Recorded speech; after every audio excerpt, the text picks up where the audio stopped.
think about conductive education, they think of it as the miracle. It's not the miracle. It's hard work. I think conductive education changes their attitude. I've seen a lot of improvement in self-esteem and confidence in children. I've seen a child go from a wheelchair to a walker and now to quad canes. And then one day I walked in and he picked up his head and said hi. So that just really, it was awesome. Parents came to pick her up. She walked to the door by herself and they cried. They cried. All children should have the opportunity to learn.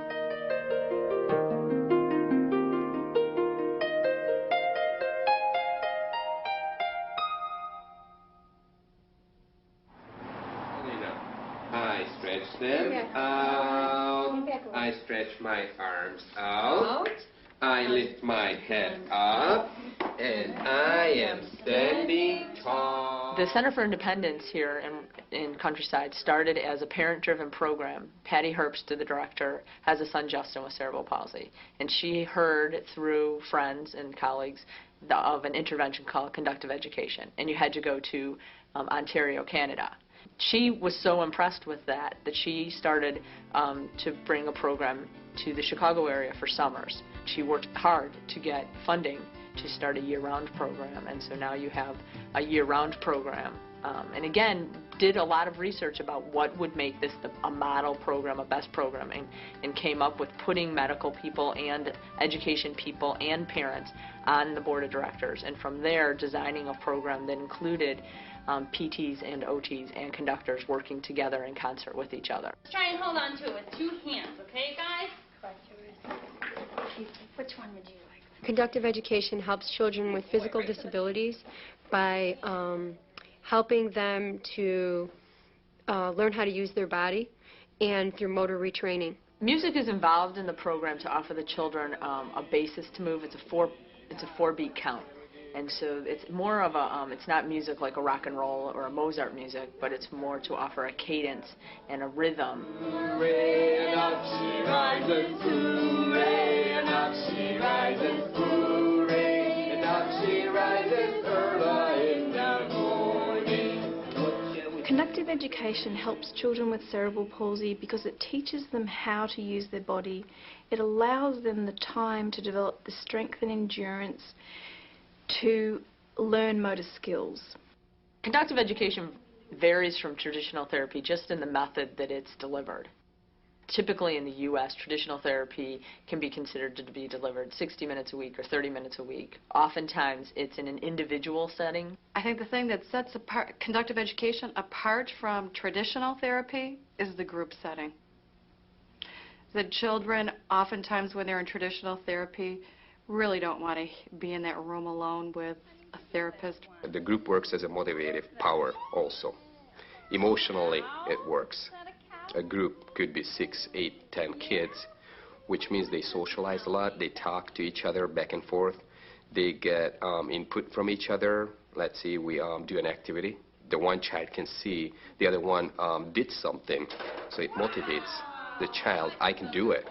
I mean, it's just amazing, you know, that a lot of times the children will come in not realizing what they can and can't do, and having people their whole lives do things for them, not realizing either what they can and can't do, and then all of a sudden the children are like, oh, I can do this, you know, and they want to do it. And I think they're more social here, too. You know, they relate with each other and they encourage each other, and they can, you know, maybe they've both been through surgery before, so they can talk about those kind of things, and where it may not be as easy, you know, at their school. All of us seek out others that are like us. It's, I think, human nature to seek out people that are similar to us because we draw comfort from them. We draw support. We've had children that came into our program who have never met another child with CP, who has never met another child that walked with a walker.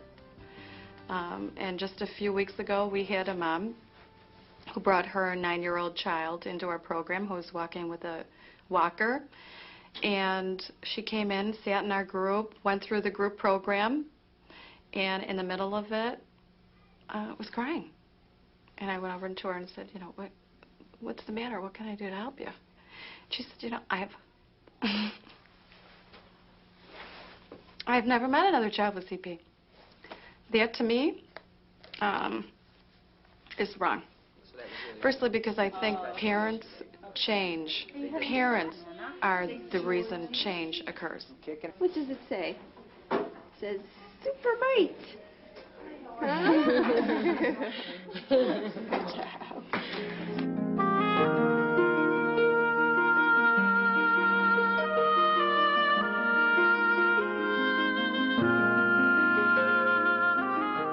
My confidence in conductive education as a technique that helps children with cerebral palsy really comes from the success that I've seen for children.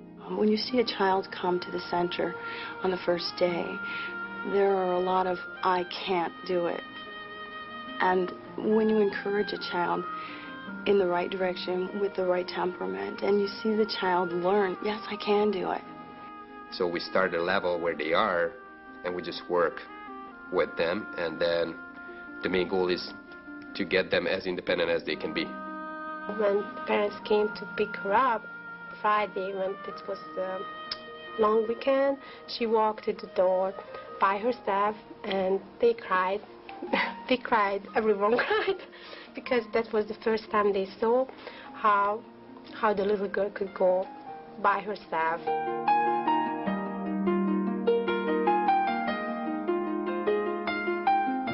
You want the miracle.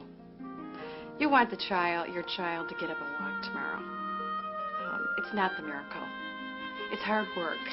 It's sweat equity. It's elbow grease. My personal dream for the center, all children should have the opportunity to learn, regardless of their background.